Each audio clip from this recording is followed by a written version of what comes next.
সপ্তাহের প্রথম কার্য দিবসে সূচক ও লেনদেন বেড়েছে দেশের দুই শেয়ার বাজারেই।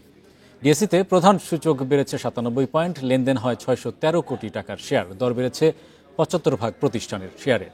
অন্যদিকে চট্টগ্রাম স্টক এক্সচেঞ্জের সার্বিক সূচক বেড়েছে 183 পয়েন্ট। বিকাশে কম খরচে ক্যাশ আউটের লিমিট বেড়ে 50,000, প্রিয় এজেন্টও 2টা।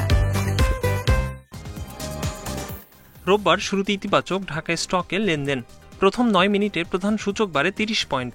এরপর কিছুটা কমলেও দিন শেষে ডিএসই সূচক বেড়েছে 97.36 পয়েন্ট, অবস্থান করছে 5,615 পয়েন্টে। ডিএসইতে মোট লেনদেন হয় 613 কোটি 95 লাখ টাকা শেয়ার। আগের দিনের চেয়ে লেনদেন বেড়েছে 102 কোটি টাকা। হাত বদলে অংশ নেয়া 396টি কোম্পানি ও মিউচুয়াল ফান্ডের মধ্যে দর বেড়েছে 75 প্রতিষ্ঠানের শেয়ারের।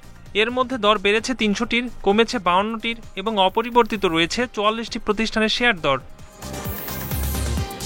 সবচেয়ে বেশি লেনদেন হওয়া প্রতিষ্ঠানের তালিকায় প্রথম মালেক স্পিনিং, দ্বিতীয় লাভেলো এবং তৃতীয় অবস্থানে এশিয়াটিক ল্যাবরেটরিজ। শতাংশের দিক থেকে দরবৃদ্ধির তালিকায় প্রথম বিডি থাই, দ্বিতীয় জেএমআই সিরিঞ্জ এবং তৃতীয় অবস্থানে সিভিও পেট্রোকেমিক্যাল রিফাইনারি।